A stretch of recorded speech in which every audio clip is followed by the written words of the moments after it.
will allow is along with the transcription, if that's helpful to you. And then, as we've mentioned before, with these office hours, we do have a playlist on the department's YouTube channel, and we will be getting this particular recording uploaded to the GMU's playlist within that YouTube channel as soon as we can, because we know this is critical information for all of you as we head into the final pieces of the regular obligation period for our final round of federal relief funding. So again, we're glad to have you join us today. My name is Amber Reed, and I'm the director of the Department of Education's Office of District Support Services. And within my, and that's within the Student Investment Division, and within my office, we have an audit unit. We do all of the state and federal school finance reporting. And then, of course, we have our spectacular grants management unit, which is staffed with some of my favorite people in the world. I say this every month. I know you hear me say that, and it's true. That's why I keep saying it. I have the best team on the planet, and I so appreciate my analysts and all the work that they do to keep us running. They are a well-oiled machine, which makes my life infinitely easier and all of yours as well. So massive gratitude to each and every one of the analysts within the grants management unit, both state and federally funded positions. And also massive thanks to Deb Aquino, who is keeping me alive at the moment. So appreciate all that she does each and every day, and lots of times on the weekends as well.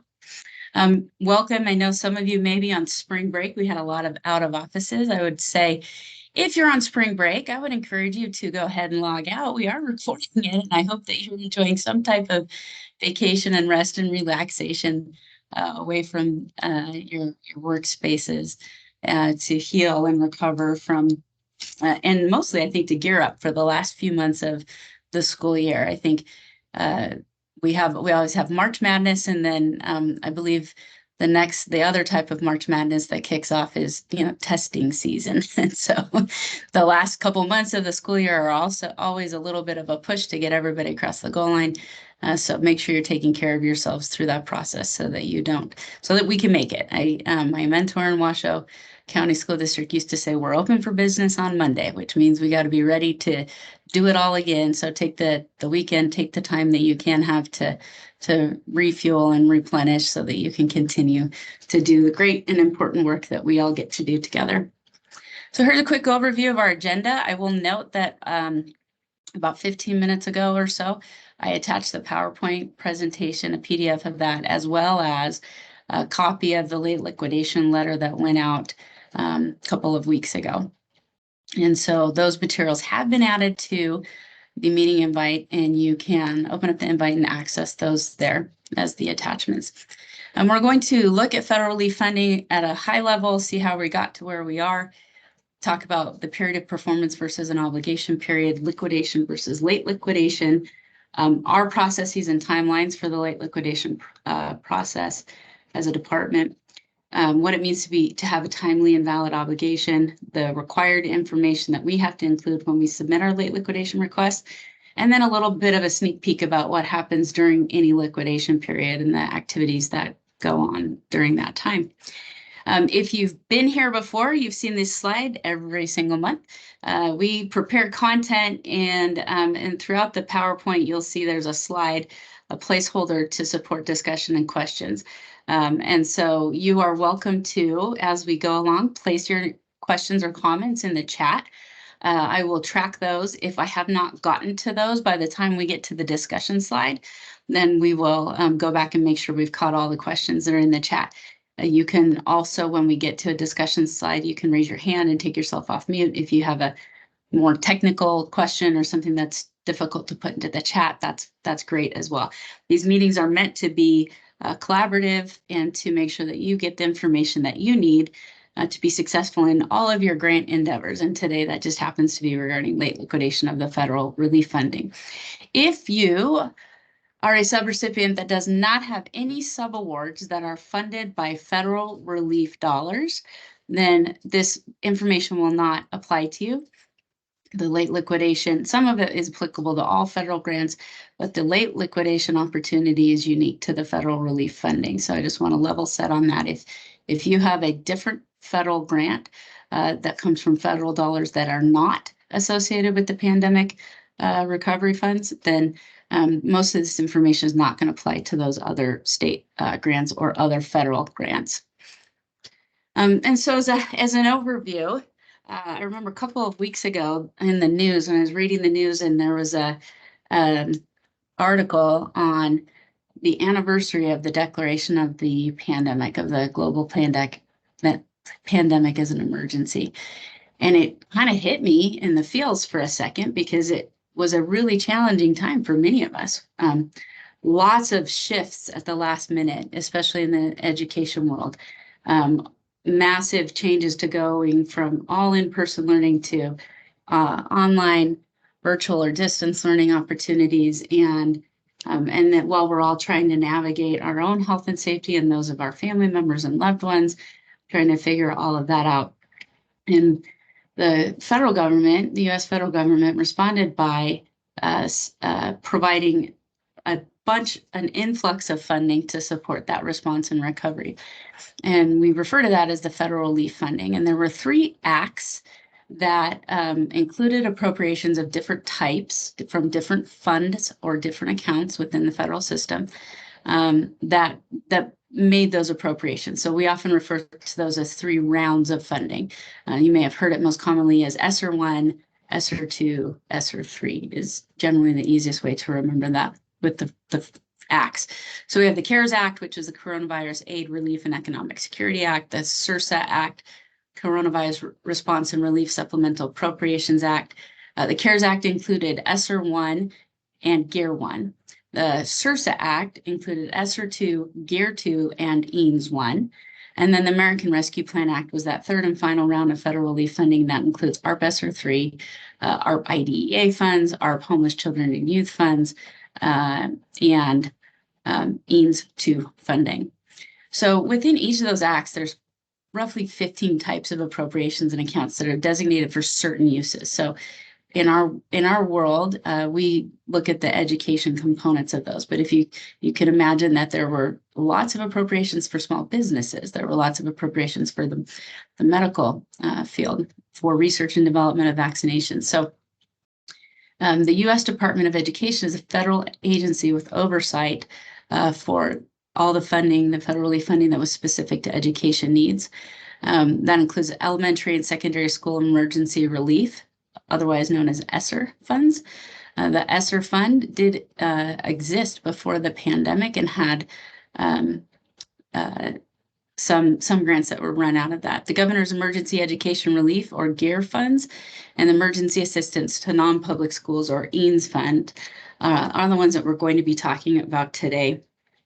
I will note as well that the obligation dates and the management of some of the dollars that the Department of Education manages and passes through to you are going to be different than what we're talking about here today. And also want to point out that we do not have information from USAID yet regarding late liquidation for the ARP Homeless Children and Youth funds. But as soon as we have that information, we'll be sure to grab it, review it, and see if there's anything that's majorly different on that. So stay tuned for the ARP Homeless Children and Youth funds. So throughout this presentation, you're going to see me reference grantees or subrecipients. In the language of the federal grant system, the grantee is the state education agency for the purposes of those education dollars and the ESSER funds. We are a prime recipient, otherwise known as a pass-through entity. And as such, there's a number of responsibilities and requirements that we have to adhere to as a pass-through entity. And then we pass funding through to various types of subrecipient entities. So certainly our local education agencies, which are school districts and charter schools, our institutions of higher education, our universities and colleges throughout the state, including some that are outside of the state, and then community-based organizations and nonprofit entities as well.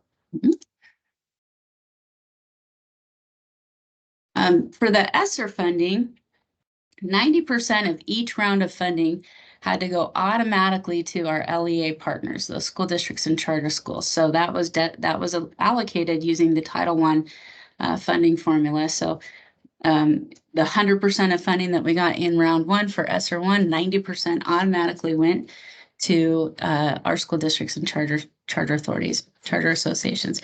And then there was a 0.5% of the total amount that state education agencies were authorized to use for administrative purposes. And then there was 9.5% remaining that we often refer to as the SEA or state non-admin portion. And that is where a number of projects that the department and the state have determined to be critical to response and recovery from the pandemic are funded out of. So many of the categorical funds grants that you've applied for and received funding for come out of that 9.5% of the funding from each of those rounds. So some examples for that might be the School Mental Health Professionals Project that came out of ESSER 2 and GEAR 2. Those both came out of the state's non-admin portion of the federal relief funding. And then governors are given discretion on how GEAR and EANS funding is distributed. And in Nevada, we were tasked with managing those funds on behalf of the governor's office, but the grantee in those cases is technically considered to be the office of the governor for both of those. So when we have the attestation pages that we'll look at or talk about as part of our late liquidation request, an authorized signatory from the governor's office, meaning the governor, is the one that signs that attestation form for GEAR and EANS late liquidation requests. Superintendent Ebert or Deputy Peterson are authorized to sign for the attestation for the ESSER funds. Now, I want to make it very clear that no federal agency, including the U.S. Department of Education, has the authority to extend the period of performance. That's statutorily defined within the Act, each of the acts themselves. Those acts are acts of Congress as signed and approved by the President of the United States. So Congress is not authorized to go in and change, federal agencies are not authorized to go in and change those statutory deadlines. But they do have some discretion in the liquidation period. And so they opted to use that authority for the federal relief funding to allow grantees additional time to continue to spend and liquidate their COVID-19 dollars. And this is unique, as I said earlier, to the pandemic federal relief funding. It does not apply. This opportunity is not available for other federal grants that are not federal relief or pandemic relief funds. So obligation period for each round of federal relief funding for ESSER education funds has always ended on September 30th in alignment with the normal federal fiscal year cycle. That obligation period already automatically included the tidings period, the additional 12 months. And so you can see here when each of the rounds of funding from the CARES Act, CRSA Act, or the ARP Act, when the obligation period ends. And so CARES and CRSA have already obviously passed us September 30th of 22 and 23 respectively. And then we're quickly approaching the end of the obligation period for the ARP ESSER 3 funding, which it will be September 30th of this year in 2024. The funding period end date for the ARP IDEA funds has already ended. It was different within the Act, so that was September 30th of 2023.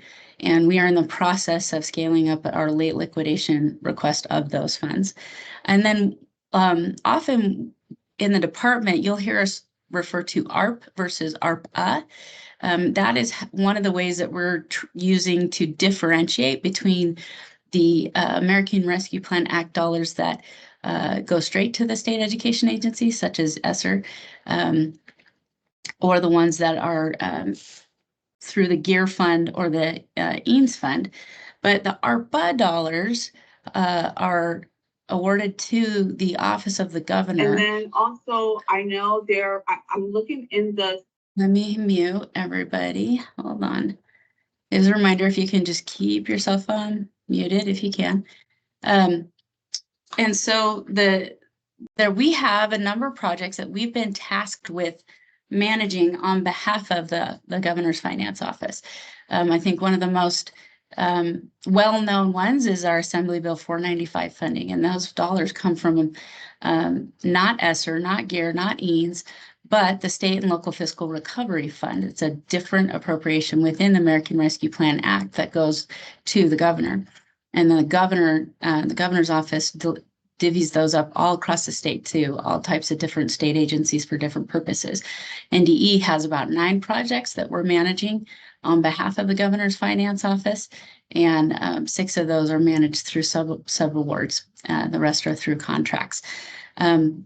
We are waiting for confirmation. I've emailed the Department of Treasury twice now for confirmation of the obligation end date for the state and local fiscal recovery funds, which all evidence suggests is December 31st, 2024. So once we get confirmation of that from the Department of Treasury, I'll be sending out an email that will give you some additional information specific to any subawards that are funded through the ARPA money that we are managing on behalf of the Governor's Finance Office. So that includes AB 495, like I mentioned. It includes a school-based mental health worker extension project, our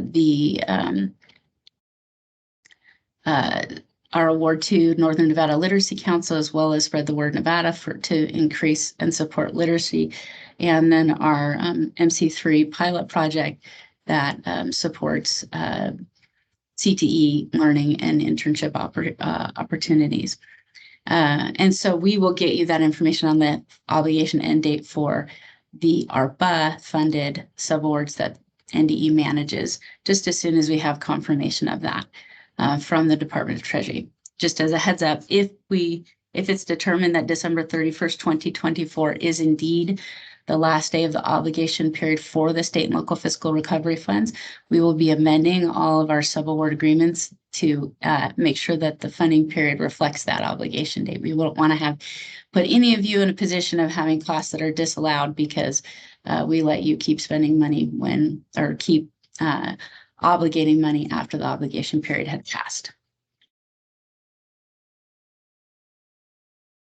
Now, every round of federal relief funding has the regular liquidation period, which is always 100, well, like lately was extended by USAID to be 120 days after the obligation period has ended. And then a late liquidation or a liquidation extension request can add up to an additional 14 months beyond the regular liquidation period as long as it's been approved by the U.S. Department of Education. So if the request is approved and you do the math, 120 calendar days plus 14 months says that you can have roughly 18 months after the obligation period has ended to continue to liquidate your funding during that time frame. We're going to get into the weeds on what that means in a few slides here. What I want to make sure you understand is that the clock starts for that countdown on the day that the obligation period has ended. Does not start on the day that we receive approval of any late liquidation request. And that's important to note because when we talk about our timelines, that's a factor that we considered for the third round of federal relief late liquidation requests. So the furthest that this funding can possibly go for ESSER 2 and GEAR 2 and EANS 1, which were pending our approval of our late liquidation request for those particular funds. The longest we could go on that would be March 28th of 2025, which will be here before we know it. That's a month from tomorrow, if you can believe it. And then the longest that the late liquidation period for ESSER 3 and EANS 2 funds could possibly go would be March 28th, 2026. And so one of the keys that we want to make sure we're doing is submitting that late liquidation request as soon as we can, as soon as we're able to compile and collect all of that data that we have to include on that request so that we get as much of that 18-month possible liquidation period extension as possible. But the 18 months, the 120 days start on October 1st, not on any date that we would get approval from USAID. All right, we've made it to our first question slide, and there's nothing in the chat, which makes me, I don't know, sad or excited. Hopefully it's good that it's all making perfect sense. On the flip side, hopefully it's not that you don't know enough to know which questions you're supposed to be asking right now. And that's okay too, because this is all really new for everyone. So any questions on the allocations, the rounds of funding, the accounts that are associated with those, or the funds that are associated with those, the difference between a period of performance and an obligation period, and then 2 types of liquidation periods. Karen, my friend, nice to see you. Hi, Amber. And, you know, and I hate to ask this question, but so we're just basically at the mercy as far as time goes on AB 495 to find out what our last date will be. For now, I would say that if I was a betting woman, which I'm not, I would say that the answer is going to be December 31st, 2024.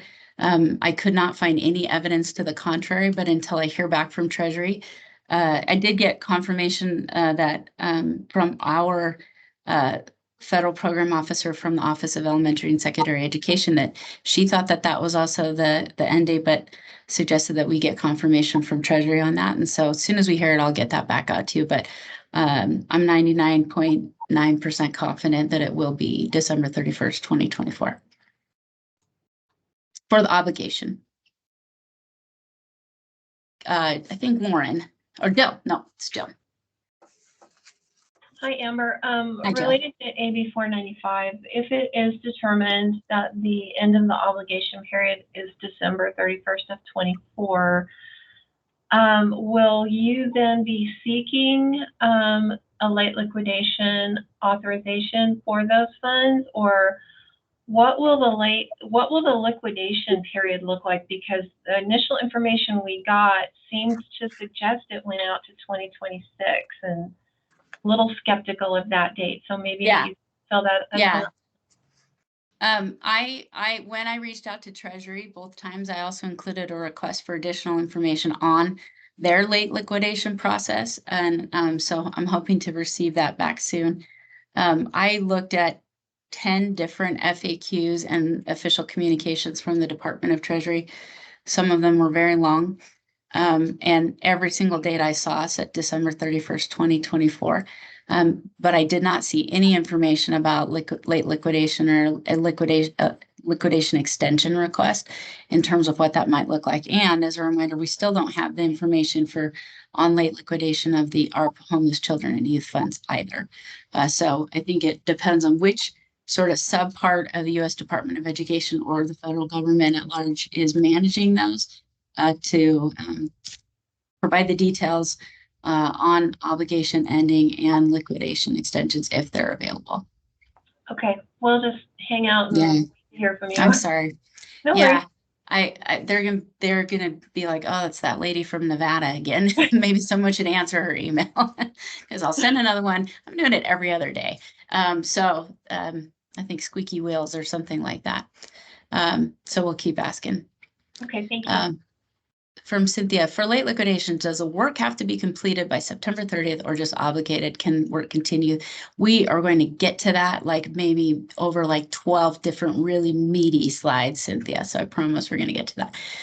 From Thomas, can you clarify the difference between period of performance and the liquidation period? Yep, we're going to get to that as well.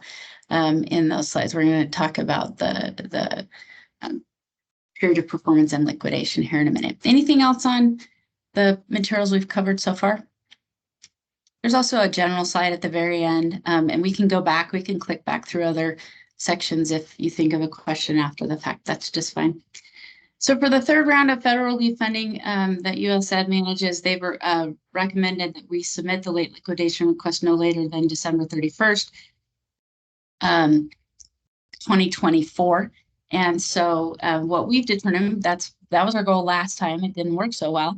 And so we're going to start even earlier this time. And so what we've determined is that the cutoff date that we're going to use to determine the amount of funding that we will be requesting late liquidation for will be the last day of the obligation period, which is September 30th, 2024. Now, please sit up in your chair, remember, and as a teacher, everyone sit up, eyes forward, and you do hear this part. That does not mean that you can't submit RFRs after September 30th.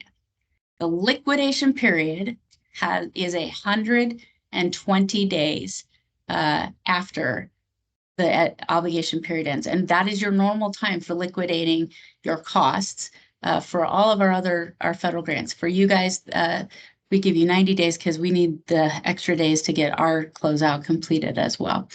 And so the regular liquidation period continues to happen and operates as it always does while we are waiting for permission and approval of our late liquidation extension request. Okay.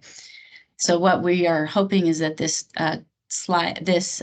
date just provides us a good point in time to gauge the scope of what that late liquidation request is going to entail in terms of funding amounts. Emily, the slides and the letter are attached to the meeting invite, so you should be able to pull them off of that real quick. And we're also wanting to submit the late liquidation request much earlier for this third round of federal relief funding so that we don't have a gap between the liquidation period and the late liquidation period so that we can continue to pay out your RFRs for timely and validly obligated expenditures that you're liquidating during that time period. So right now we're in a holding pattern. Colby, getting to your question, we're still in a holding pattern on ESSER 2 and Gear 2. We had some additional information that we had needed to provide to USAID in terms of justification for that request on some of the subrecipient use of funds. And we're going to talk a little bit more about that again in a few slides.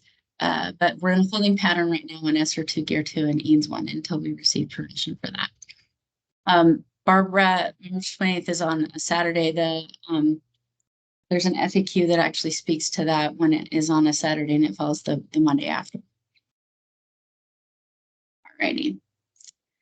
So as you saw in the letter, the late liquidation letter that came out from superintendent a couple of weeks ago, beginning in July, once we've gotten all of our FY25 subaward agreements in place with no blackout periods at all, and everyone's happy and successful before July 1st, then we're going to shift our approach and start meeting with all of our subrecipients that have any subawards that are funded by ESSER 3 dollars. Or what we're going to do is we're going to meet with each subrecipient entity and we'll look at all of your subawards that include any funding from ESSER 3 dollars. So if you're an LEA, a school district charter school, we're going to look at your 90%. And then if you have other subawards from that 9.5% of state non-admin dollars, we've got MTSS coaches, we've got restorative practices, professional development based on restorative justice. We've got some great coursework and CTE projects going, science of reading going. And so if you're a subrecipient of any of those dollars, any of those grants that are funded by the ARP ESSER 3 state non-admin portion, we're going to look at those as well. And we're going to look at your subaward budgets to talk about how are you going to spend as much of this money as you can before the end of September. So priority number one is spend it all within the normal obligation period, right? And then if there are potentially some wrinkles in that and your ability to get all of those dollars expended during the obligation period, then how can we make sure that your subaward budget is structured to give you the most flexibility during a late liquidation, the anticipated late liquidation period. And a key to that is going to be making sure that we meet federal definitions for timely obligation, and we're going to get to that in a second. During that time frame, when we start meeting with our programmatic colleagues and staff from GMU with each of our subrecipient entities, we'll also be collecting the information that we have to include in the late liquidation request template.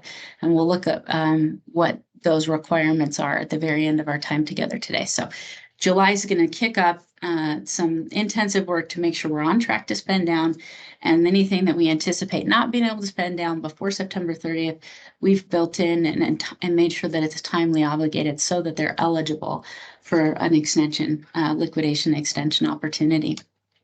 Now, for both ESSER 2 Gear 2 and ESSER 3, as soon as we have approval from USAID on those late liquidation requests, then we are going to provide to you a report that shows how much funding is available by the sub awards that you had as of that date and as approved by USAID. So if you can imagine that we have we drew a line in the sand. We said, here's what money is remaining as of October 1st, September 30th has passed. Here's the amount of money you have across all of your different ESSER 3 subawards. And in theory, and ideally, you've been submitting RFRs since then, right? Between October 1st and the end of January during the normal liquidation period. And so that amount should decline. And so we will crosswalk any funding that is approved for a late liquidation opportunity with what amount you actually have left at that point in time. And that balance will be the amount, your new allocation for a late liquidation subaward. And what will happen is, and we did this with CARES ESSER $1, we cloned the funding application within ePage and renamed it as a late liquidation subaward. So it was CARES ESSER 1 late liquidation. And we upload your budget as it stood on the last day of the obligation period on September 30th. But your allocation amount obviously is going to be less than that. And so you'll be required to do a budget revision to align the the total amount of your late liquidation subaward budget with what you have available. And then you'll also have an opportunity to do a true up revision if you need to. So for example, if you had a purchase order out for supplies and there were delays in delivery for whatever reason, and then the supplies show up and you didn't get all of them, right? You ordered 2,000 textbooks, but 1,800 showed up, and you're not going to get those other 200. And so you need to adjust the amount of that expenditure so it aligns with the actual invoice and cost that's allowed, as long as it fits within those expenditures that we've deemed are timely obligated and that have been approved for late liquidation. And then you'll submit your RFRs through the ePage system as you normally do throughout the end of the late liquidation period that we give you. I will note that the March dates are the end date, the backstop for all late liquidation activities, including those at NDE. So your late liquidation end date, we will need to have all of your final things done no later than 30 days before that, so that we've got time to close out our reports and complete the closeout process from the state level to the federal level. And then if the subaward is managed in a paper process, then a similar process will be used for late liquidation of those subawards as well, where you'll have an updated subaward, a new subaward that's a late liquidation subaward that builds off of your budget as it stood on September 30th. That's partly why we'll be meeting with you in July and August, so that we're anticipating those expenditures that you may not be able to draw before the funding period, obligation period ends, so that you can continue to do so during liquidation legally and compliantly. And so when you do go to do that budget for your late liquidation subaward, it should be relatively clean. It should just be some true ups and then aligning dollar amounts. All right, I've got a bunch of questions. All right, Diane, we're actually going to look at what constitutes timely obligation and written binding written commitment in just a minute. So we'll definitely look at service agreement versus a subaward. From Kelly, checking for understanding. If we want to take advantage of the late liquidation period to extend services through June 2025, we will have to make the decision to obligate those funds before September 30th. However, we will not know if we are able to obligate for use during the late liquidation period until, well, the end of January. In case USAID denies a request, the district must carry the risk for the full amount included in the late liquidation request. I'll say, first of all, Kelly, that USAID has stated on a number of occasions that they have not denied any late liquidation requests to date for any of the rounds of funding. They're as interested in making sure these dollars get to where the needs are as we are. The only things that have slowed up the process is when additional information is required from the grantee or the state. And as long as we can provide adequate justification for why a liquidation extension is needed, and that we can demonstrate that timely obligation occurred prior to the end of the obligation period, then we don't anticipate having any of those denied or not approved. I want to highlight a little portion of your question, because we're going to get into the weeds on that here in a second. But you obligate funds via a binding written commitment. And you have to do that before the end of the obligation period. And so what happens during a liquidation period is that you liquidate those funds that were obligated, timely, and valid.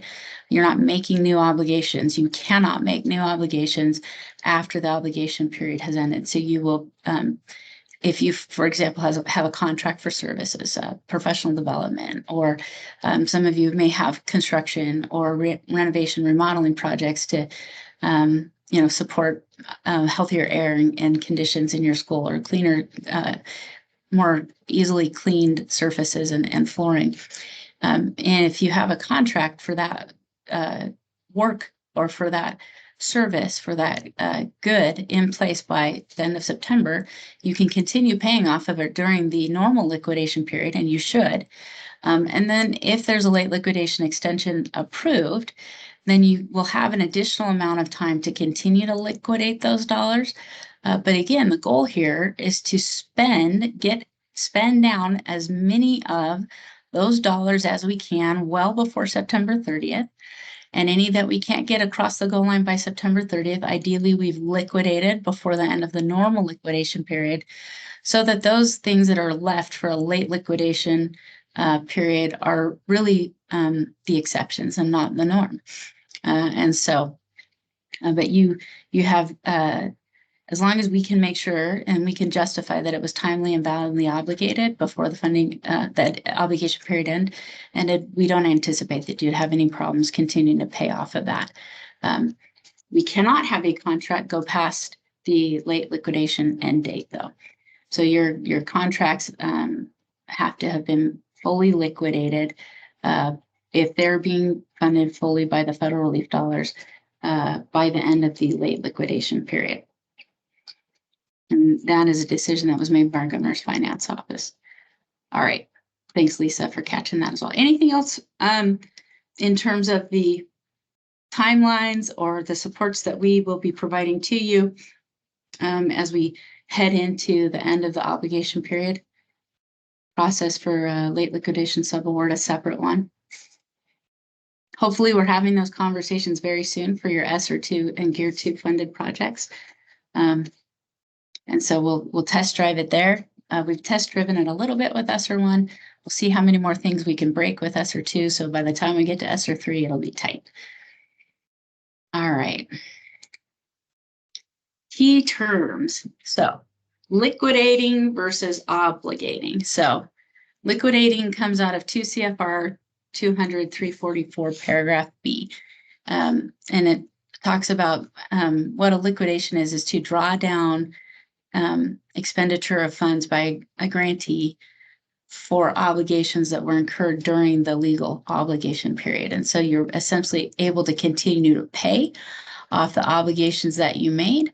And the regular liquidation period is that 120 days after the obligation period has ended. Now, to obligate funds, the definition of what it means to have a good or a service obligated comes from 34 CFR 76707. And they occur, a time of obligation occurs for services or assistance provided through a contract. And then if you do that, the obligation is made on the date that the state or subgrantee makes a binding written commitment to obtain the services, work, or products. For rental or lease of real or personal property, the obligation is made when the property is used. So both of those definitions came straight out of the late liquidation request template that we have to complete and submit to USED as part of this. And you can click on the hyperlinks to see those portions of CFR if you are excited to look at them. A late liquidation period is not extended time for us to figure out how we want to spend the money. Those decisions need to have been made and documented via a binding written agreement, in other words, a legal contract of some type, during the obligation period. What the liquidation period is it gives us extra time to spend or liquidate the funding for materials and services that were obligated properly within the allowable obligation period and for allowable services. Okay, so late liquidation period is not like extra money, extra time to keep messing around with your budget and identifying new strategies or activities. It says that you've identified everything you were going to do. It's all been obligated properly. And now you've got some extra time to continue to pay off on those contracts, pay out on those contracts. So I think the key that I heard over and over and over in all the webinars and in all the reading materials that I have had the opportunity to peruse for the last several weeks, timely and valid obligation is the key to your success. Timely and valid obligation is what is going to allow us the greatest flexibility in taking advantage of the late liquidation opportunity. So what does this mean, timely and valid? So 34 CFR 76707, as I mentioned, provides a table that looks just like this. And it says, if the obligation is for the type of good or service that's identified in the left-hand column, then it's considered obligated on the date or when in the information that's in the right-hand column. And so as it said a minute ago, rental of real or personal property is obligated when they use the property. And that has some implications that we'll talk about here in a second. Finding written commitment is the key for timely obligation. It applies during a regular liquidation period. These are the same requirements that we have to use for any liquidation of federal funding, not just federal relief funding. But it also extend the stipulations for timely obligation extend to the late liquidation period as well. The difference is in when a good or service is considered to be timely obligated has to be taken into account when we are reporting properly obligated funds within the late liquidation request. And a special highlight here we're going to spend a couple slides looking at is for personal services. It always makes me giggle every time we talk about the chart of accounts and the object code 100 series. Inevitably someone tells me that it is a typo or that we have a homophone that says personal instead of personnel, and I keep saying no, it's actually legitimately called personal services. And so services that are provided by individuals, either as an employee or of the subrecipient entity, or as a contractor of subrecipient entity, they have two different definitions for when it's been timely obligated. So first, looking at employees, an employee of a state or subrecipient, their services are considered to be obligated on the date that the services are performed. So what that means is that payroll for employees can only cover time worked, contract hours through the obligation period. Once October 1st happens, if you have any employees of your subrecipient entity that are having their payroll, their salaries and benefits covered by federal relief funding, our BESSER funding, starting on October 1st, you are not able to use that funding to continue to cover those payroll costs. Employees, the services are obligated on the day in which the services were provided, the day that the educator worked, that the school counselor worked, the family engagement specialist. On the flip side, for individuals, personal services provided by a contractor who is not an employee of the subrecipient entity. For example, if they are paid through a temp agency, not through, we have a number of contractors in the state that are funded in different ways here at NDE. If your paycheck comes through a third-party temp agency, such as Manpower, as one of the approved agencies that the state is able to work with, then those payroll costs can continue to be covered through any liquidation period. So that means that if I've got a team of awesome federal leave contractor analysts, the contract is that work was timely obligated via our contract with Manpower. And so we're able to continue to pay their cover their payroll costs through any liquidation or late liquidation period. On the flip side, if we have folks who are paid as employees of the Department of Education, not through a third-party entity, then once we hit October 1st, their payroll costs, salary and benefits cannot be covered by the ARPS or $3. Timely obligation of public utility services, travel, and rental of real or personal property also occurs when the services are received for public utility services, when the travel is taken, or when the property is used, meaning on the date that the public utility services are received, that the date that the travel is taken or that rented property is used. This means that those costs cannot be covered after October 1st. Because they were not timely obligated, don't meet the definition for timely obligation in 34 CFR 76707.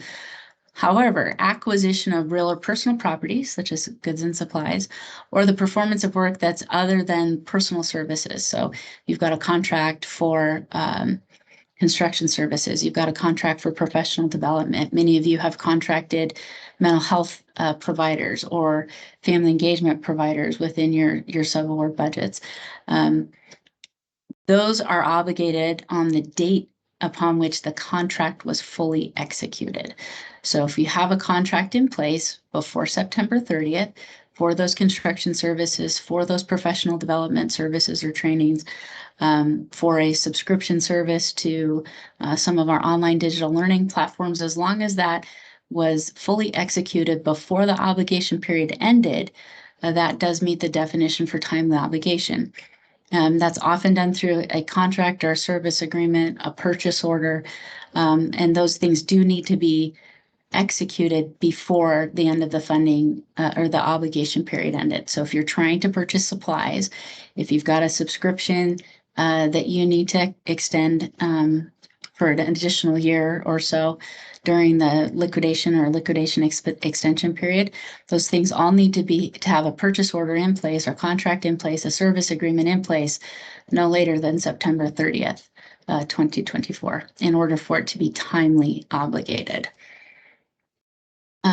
We do not have to submit the evidence of timely obligation when we submit our late liquidation request, but we are required to provide it upon request for monitoring or auditing purposes. And so we did have some questions that I mentioned earlier from our ESSER 2 and GEAR 2 late liquidation requests that we need to go back and provide some of that documentation for to demonstrate timely obligation for those things. And so I've also linked here for you the FY 2023 compliance supplement, as well as the cross-cutting section specific to US Ed, so you can see some of what the monitoring and auditing requirements specific to these dollars are as we head into those potential activities.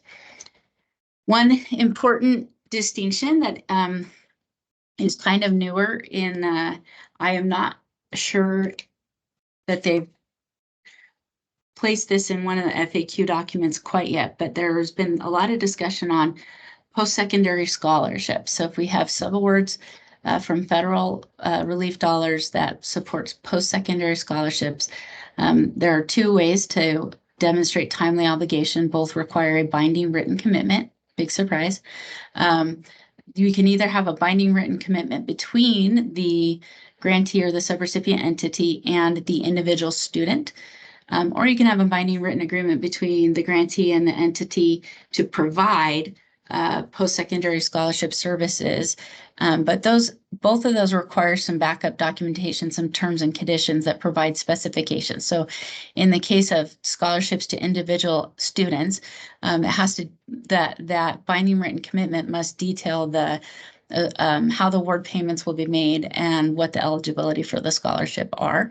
And similarly, in a commitment, binding written commitment to provide scholarship services or financial award payments, the terms of the agreement have to include the conditions under which those will be awarded, including the number of students, eligibility criteria, when those payments will be made.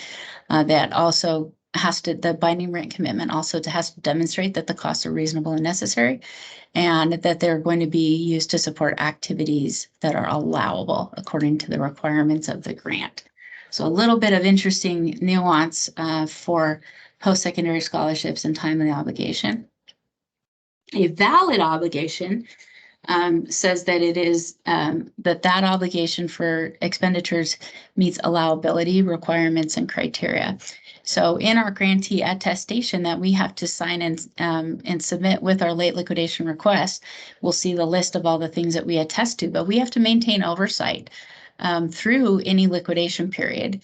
And consistent with those attestations, it also has to be consistent with the original terms and conditions of the grant award. And that the expenditures are for strategies and activities that are allowable. Now, allowability is partly defined. Reasonable, necessary, allowable comes from 2 CFR Part 200, Section 403. And that's within the cost principles section of 2 CFR Part 200, subpart E.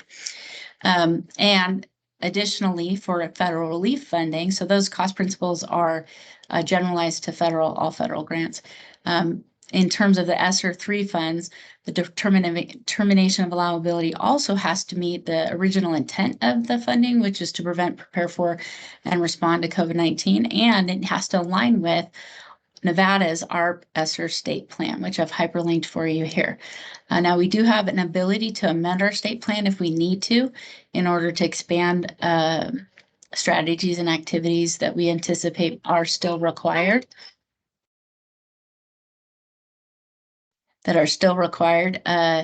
During a liquidation period that will meet the needs to prevent, prepare for, and respond to COVID-19. But it does have to be an activity that we spoke to in our state plan that we had to submit and get approval for from USAID as a condition for receiving the ARP ESSER $3. All right, bring it on. I know we have to have some questions on timely and valid obligation. So going back up, a service agreement, a subaward is specifically, a subaward alone is not considered to be a binding written commitment for definitions of timely obligation. The expenditures within a subaward budget have each of those have to have some demonstration of timely obligation, but the subaward alone does not constitute a binding written agreement in most cases. From Judith, clarifying question, timely obligation for contract services needs to occur by 930 days, okay, to receive services and benefits after the period of performance and during late liquidation period. Absolutely it is, Judah, you got it exactly right. So the contract has to be in place by September 30th, and then that's exactly what liquidation and late liquidation is meant to support, that you're able to continue to liquidate, to spend those dollars for that contract and request reimbursement from us for that throughout the liquidation period as well as the late liquidation period. They cannot go beyond that, though. Jill. Sorry. I have a question on obligation and liquidation as it relates to the AB 495 fund. I'll do my best. I haven't seen their guidance yet. So I'm looking at the FAQ document that NDE put out in August of 22, I think it was. Specific to AB 495? Yes. And okay. There is a question on here, number 24. Can an LEA hire and pay employees through December 31st of 2026, which we understand that January of 25 through 26 would be the liquidation period. And it asks if we can continue to pay employees during that time.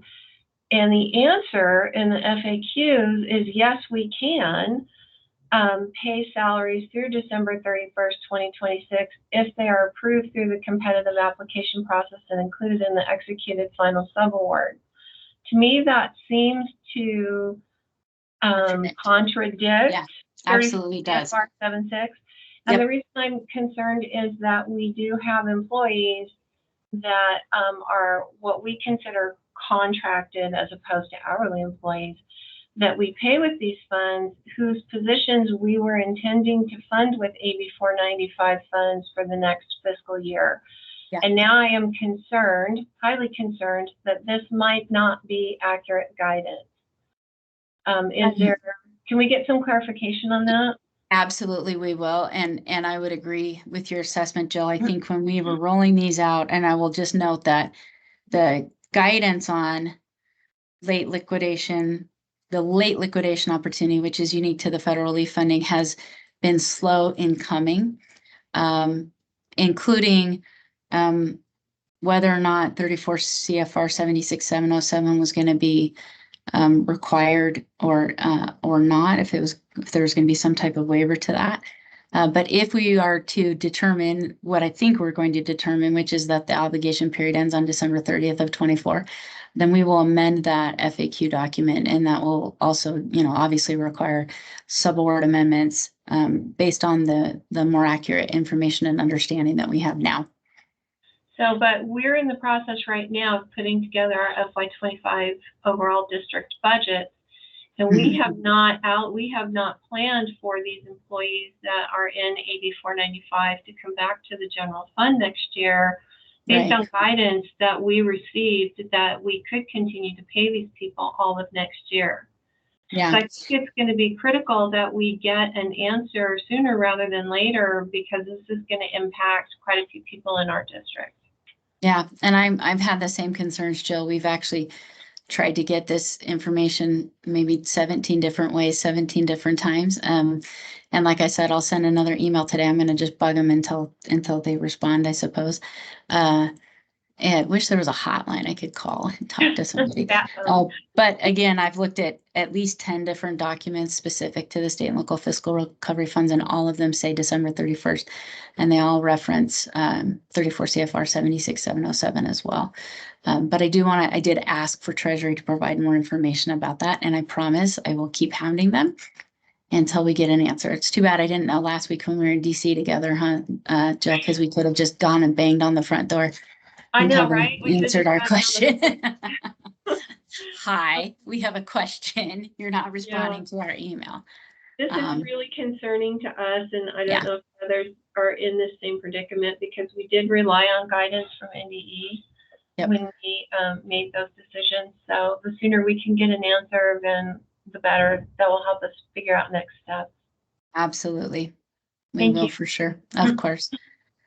All right, Diane's got a question in the chat. If our service agreement currently has a term end date of June 30th, 2024, will we need to obtain a term extension amendment from the state in order to be eligible for inclusion in the late liquidation plan? Will an amendment by the state to our service agreement constitute the continued timely obligation of funding from the state to our organization? So it depends on the relationship here between the state and your entity. So Diane, I'm not completely certain which entity you're with, but you as the entity must have a binding written agreement or commitment through that service agreement with whoever's providing those services. Now, if you are the one providing those services and we are the holder of that service agreement, then we would amend the service agreement end date to allow for that flexibility. If we're the instigators of that service agreement or that contract, if we're the holder. So if you're the subrecipient and you are contracting with another vendor to provide services through a service agreement, then you would need to amend that service agreement between yourself and that vendor to at least go through liquidation period so that you could continue to draw those funds during through January. But if you anticipate needing late liquidation, I would go ahead and extend your service agreement as far out as you're able to, based on your own procurement policies and requirements. Let's see. Scrolling. I knew this is where we would get the good questions, the meaty questions.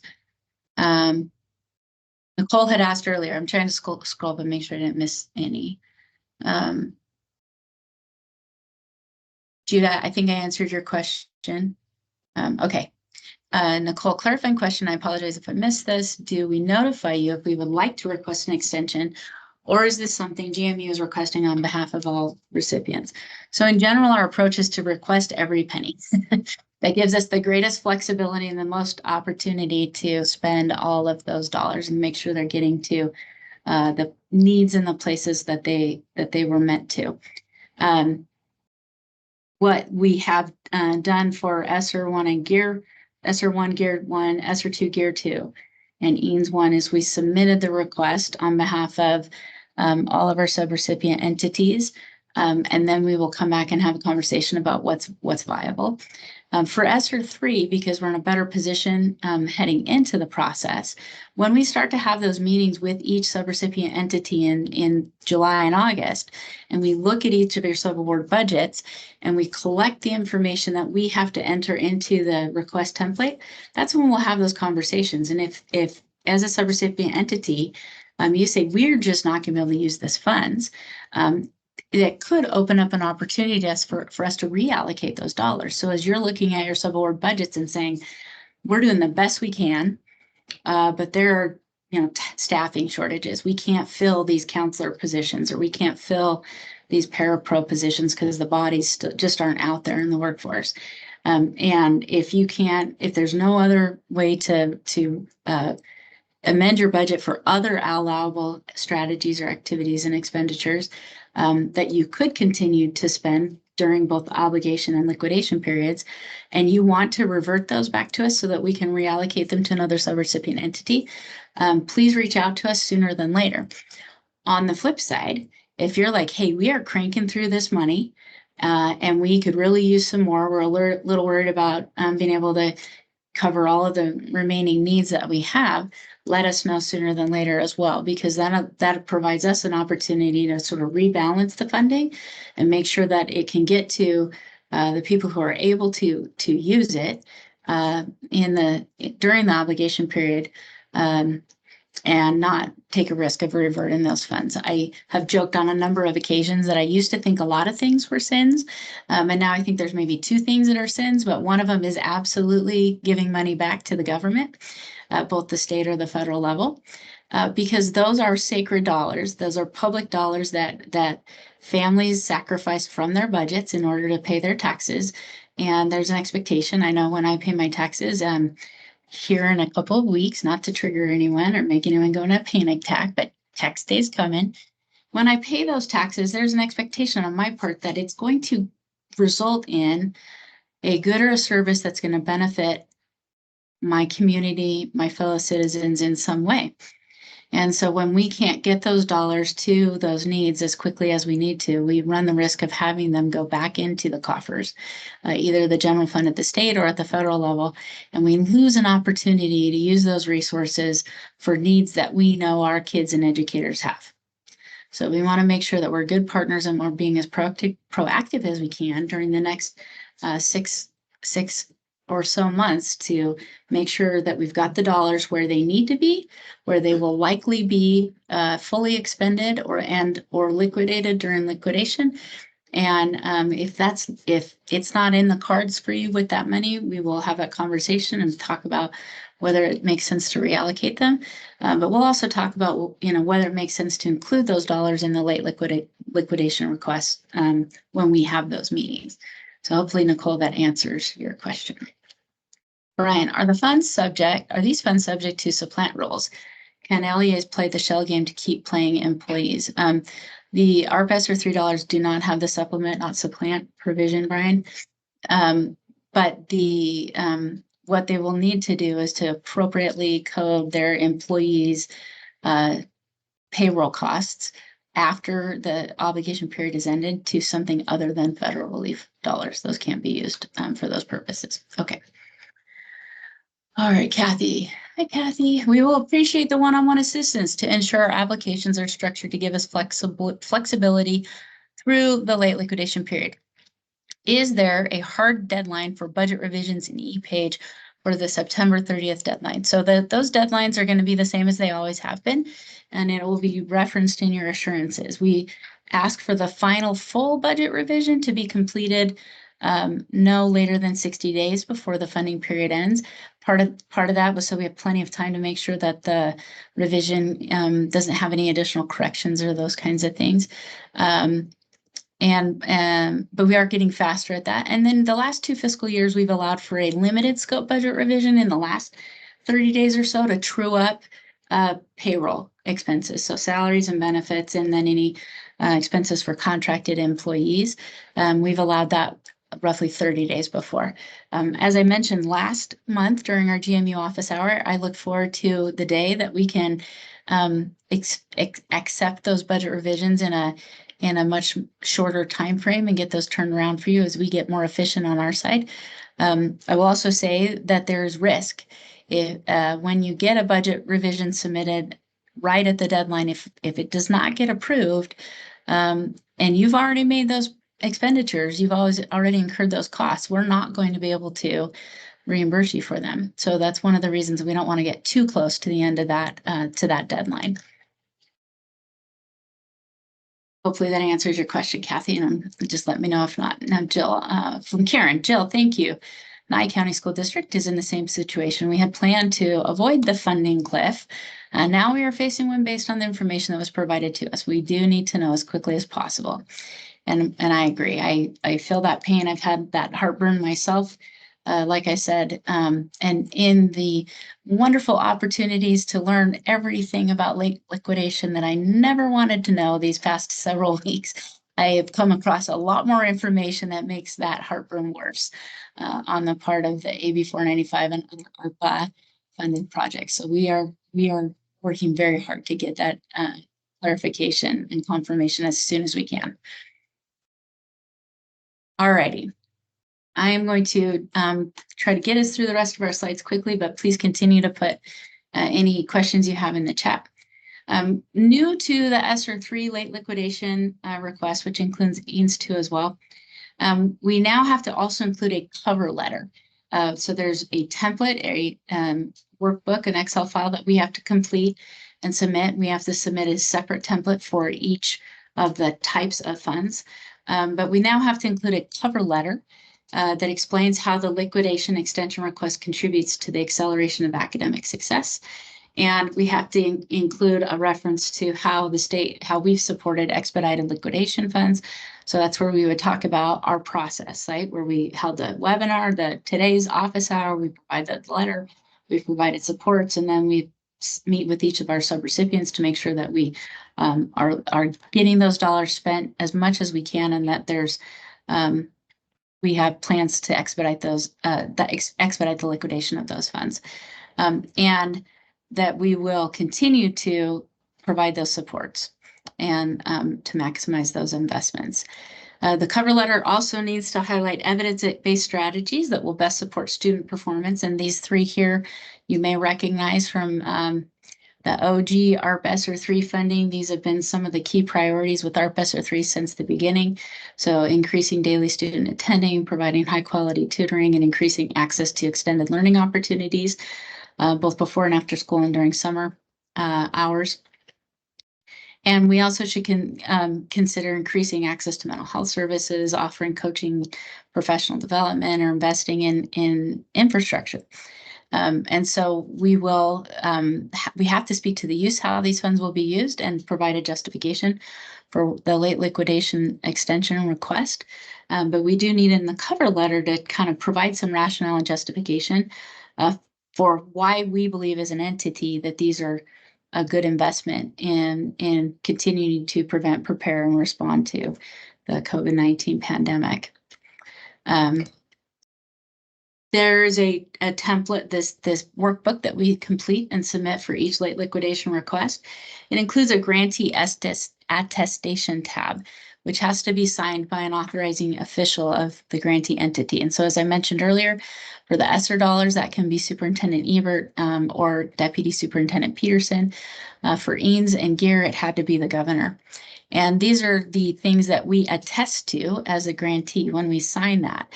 That we will, that all the information data that we've included is complete and accurate, that all the activities that we've included in the request are allowable and that they've been properly obligated, meaning timely obligations. So as an agency, pass-through entity, we have to make sure we say that we've done all of these things or that we will continue to do these things. Again, that the certifications associated with the original award remain in effect for us and our subrecipients through the duration of the late liquidation period.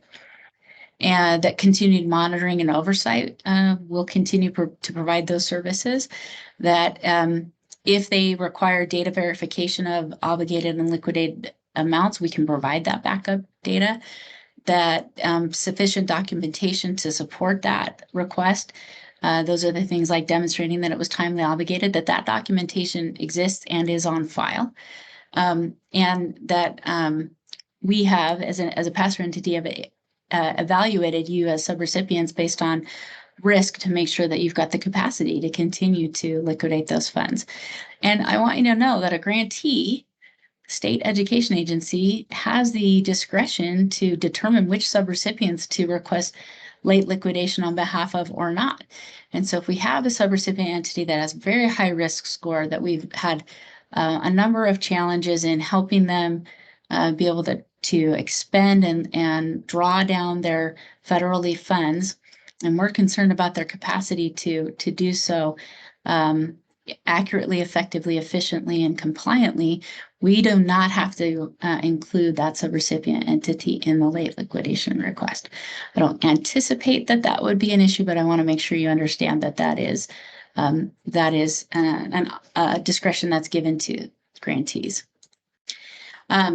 We have to do a separate template for each fund. So we'll have one, recently the ones we submitted early in the calendar year were for ESSER 2, a template for GEAR 2, and a template for EANS 1. Those are all separated. They have different award numbers and different attestation people who are the authorizing official and those kinds of things. The template has a grantee tab. That's for funds that the state education agency uses. And then there's a tab for subrecipients. And when we request for subrecipients, we put all of your funds, we make that request in aggregate, meaning that there is a single row in the Excel spreadsheet for each subrecipient entity, and that the information for that subrecipient is reported on the aggregate. So it says if you're a school district and you have ARP ESSER 3 LEA formula funds, those portion that were awarded via the Title I formula, and you've got, say you've got $500,000 left in that award. And then you also happen to have the progressive discipline based on restorative justice subaward, and you've got $50,000 left in that one. And you also happen to have MTSS coaches or the MC3. No, MC3 is not going to be that one, ARPA funding. If you have any of the other subawards from state non-admin portions of ARP ESSER 3, we're going to combine all of those amounts into one lump sum. And that's what we report as the allocation total. We provide your name and your UEI number, your unique entity identifier number. And then we do the allocation total for all subawards that you have from ESSER 3, how much we've obligated as of the obligation period end date, and how much has been liquidated as of that point in time. So remember, we said that was going to be as of September 30th. The form then generates a percentage of the funds that have been liquidated as well as the balance that's remaining. And then we can either carry forward the balance that's remaining if we're going to request all of it, or we can say this subrecipient entity ended up with roughly $1 million left over, but we're only going to request late liquidation for $755,000 or something. And that would come out of those conversations that we'd had together in July and August so that we're all on the same page. And then we have to provide a brief description of the use of funds. How are the dollars that we are requesting permission to continue to liquidate? For what purposes are those funds? So oftentimes we'll say supplies, or there could be a construction contract or an HVAC, servicing or modernization. Could be the purchase orders, right? So what are the use of funds, and then a justification for why we need late liquidation for each of those uses of funds. So if you said we have contract, we have supplies that are out on a purchase order, And then under the justification, we'll say this contract for this construction work was delayed because of labor shortages. And the contractor, the subcontractors for those were not able to be fully staffed and meet their deliverables within the timeframes that we had anticipated. For purchase orders, you might say something like, the purchase order was made, but there were supply chain issues, or there were issues in delivery and for some reason, or it came in little bits at a time. I know I heard during the federal title directors meeting, many of you lamenting about how textbooks get delivered one or two at a time sometimes, and how maddening that can be in terms of your invoices for those. And then if there's any additional information that we believe might help our federal program officer to review and look at that and to note that it is timely obligated, we can put that information there. It's not required, but if it could expedite review and approval in places where there's a unique request, we can provide a little information. For ARP ESSER 3, this line did not used to be in the late liquidation request template, but there's a very clear line that says that needing more time to expend funds is not adequate justification. Saying, well, we just didn't get all of our purchase orders submitted is not adequate justification, or we didn't have time to figure out how many more Chromebooks we needed to replace as part of our replacement schedule, or those kinds of things. So needing more time will not be accepted. And in fact, that's one of the things that we're clarifying in our ESSER 2 Gear 2 request, is that we're not simply needing more time, it's that there were delays in some of the use of funds that we included in those. And so here's some examples that they provide of adequate justification. But simply saying, shoot, we just ran out of time is not going to cut it. All right. Anything on the required information that we have to submit in that template, I can show it to you if you really want to.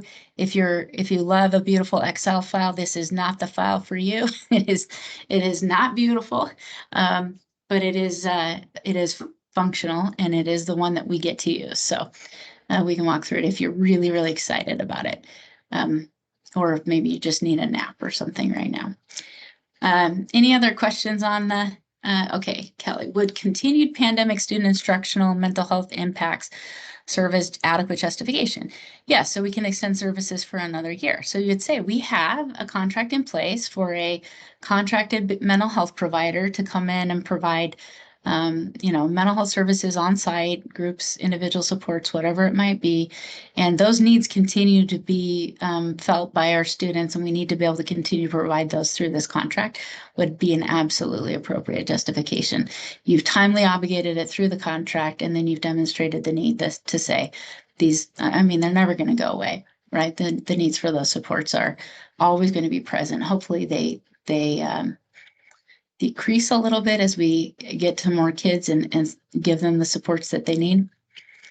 But I am a firm believer, as many of you know, I came to the state to run the Social Workers in School state block grant, and my master's is in social work. So I have a special place in my heart for those specialized instructional support personnel. Any other questions?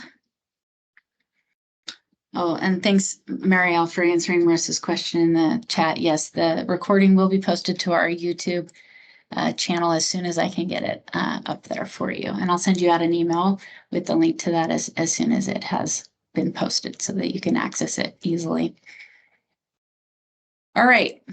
Once we head into the liquidation period, then we have, it's not just we all kick back and relax and wait for the liquidation period to end. Our normal oversight and monitoring activities have to continue through the liquidation period. This includes that we collect and monitor and maintain, review that backup documentation. We have to maintain our own, as do you.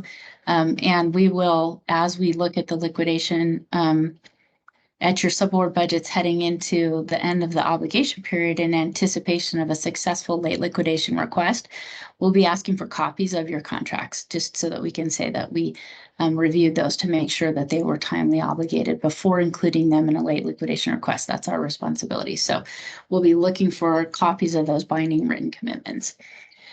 We will also continue to be monitored by USAID. I gave you a link there to USAID's monitoring and reporting webpage specific to these dollars. We also have to continue to monitor you for timeliness and allowability of those liquidations. We also get to keep doing our annual reporting. As long as we have money, we're going to get to report on it. And so I give you the link there to the Education Stabilization Fund Transparency Portal, which is where all of our annual performance reports are uploaded and reported and made available to the public. A unique part about late liquidation, fun fact here for all of you grant nerds out there, when we're in late liquidation period, then the draws that we submit to G6 are considered route pay, which means we'll submit the draw request, and then we have to subsequently and simultaneously communicate with our federal program officer that we have submitted a draw, and we have to provide information in that email or in some type of document attachment spreadsheet that says these are all of the subrecipients and the amounts that are included in this draw request, because our federal program officer has a responsibility to monitor that spend down of the late liquidation and make sure that it aligns with the subrecipients and the amounts that we included in that request. And again, they always have the right to request the documentation that demonstrates that that was timely obligated, that demonstrates that it's allowable, those kinds of things. But there are a couple extra steps for route pay during a late liquidation period. All right, I've given you a lot of extra links here. These are also, most of them are at the bottom of the late liquidation letter that we provided. That's also attached to the meeting invite. The webinar, that's the fourth bullet here in the first bucket, ARP, ESSER, and EANS liquidation extension webinar, I thought was very well done. You can go to that link, will take you to the recordings and materials for all of the webinars that they've provided on these federal relief fundings from the very beginning. This currently is the top link, so they're listed in most recent to oldest. So the very top set of bullet points on that webpage right now are the January 18th webinar. I streamed it as I was commuting to be able to access that information. I thought they did a very good job. I've also given you the OESE, Office of Elementary and Secondary Education, deadline and announcements website. And there's a lot of information on that website and a lot of cross links to additional resources and information. That's sort of your landing page or your for all things federal relief. And then I've given you the two most recently updated FAQs and letters on late liquidation of ARP ESSER 3, both dated January 9th that were published. And then in the bottom set of links, you've got your live links to different sections of CFR that govern this process. So we've got when obligations are made in 34 CFR 76707 that we spent a lot of time talking about. The 2 CFR 200-344 speaks to closeout of federal grants, and then Part 200 subpart E in general is cost principles, and then reasonable, allowable, necessary is in 200-403 paragraph B. So you can access all of those links at your leisure. As a reminder, we host an office hour from the Grants Management Unit in the second and third months of each calendar year quarter. In the first month of each calendar year quarter, so January, April, July, and October, we hold a quarterly subrecipient meeting. So April's meeting will be a quarterly subrecipient meeting. We'll go over a lot of updates. I will send out the survey about 3 weeks in advance of that to collect any questions or agenda items requests you have for that meeting that you'd like us to cover or speak to. Ideally, I'll have an update on, for example, the ARPA state and local fiscal recovery funds that we can review at that meeting as well. And so these are some of the topics that we've covered in the office hours. So while the subrecipient meetings, those quarterly subrecipient meetings are meant to be general information for the good of the order and responsive to any updates that you request from us, the office hours are meant to be topic and content specific. So we've covered a lot of topics in the last 2 years in our time together in this collaboration. And so We have not always had an office hour because I don't believe in holding a meeting just to hold a meeting.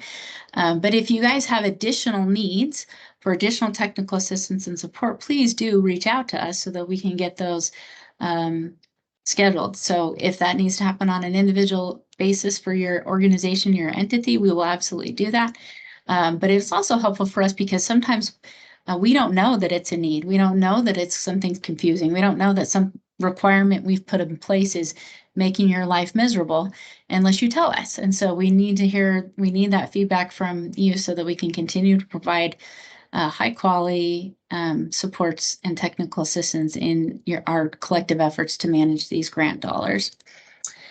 I'm working to get the rest of those posted to the YouTube channel. Diane, I'll get that to you in an email just as soon as I have the. You can access it on the department's webpage through the boards and commissions links. But I will get you the link specifically for the grants management unit playlist that we created within the department's YouTube channel so that you can access this recording as soon as we can get it posted.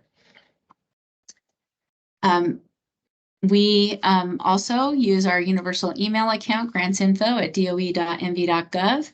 This is one of those where I want my slide to do the little flashing neon signs. Any questions you have about grants, please always include grants info.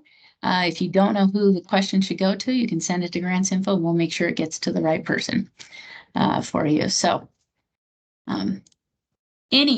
before I show you the link to and the QR code to the post-session evaluation and feedback form, any burning questions that have bubbled up in your brain on any of the content we've covered so far?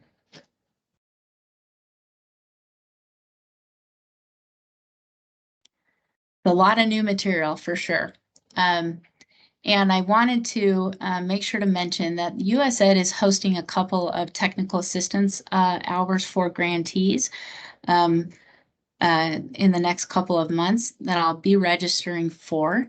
If you have questions about our BESSER late liquidation and we didn't cover it, or I can't answer it for you, then I will absolutely take that to those TA sessions and make those requests during those opportunities so that we can get you an answer. So when you wake up around 2:30 in the morning and you have a light bulb moment and say, oh my gosh, I forgot to ask this question, or what does this mean? Or maybe I misheard this, shoot me an email, get it to grantsinfo@doe.mv.gov, and we'll make sure it gets to my inbox.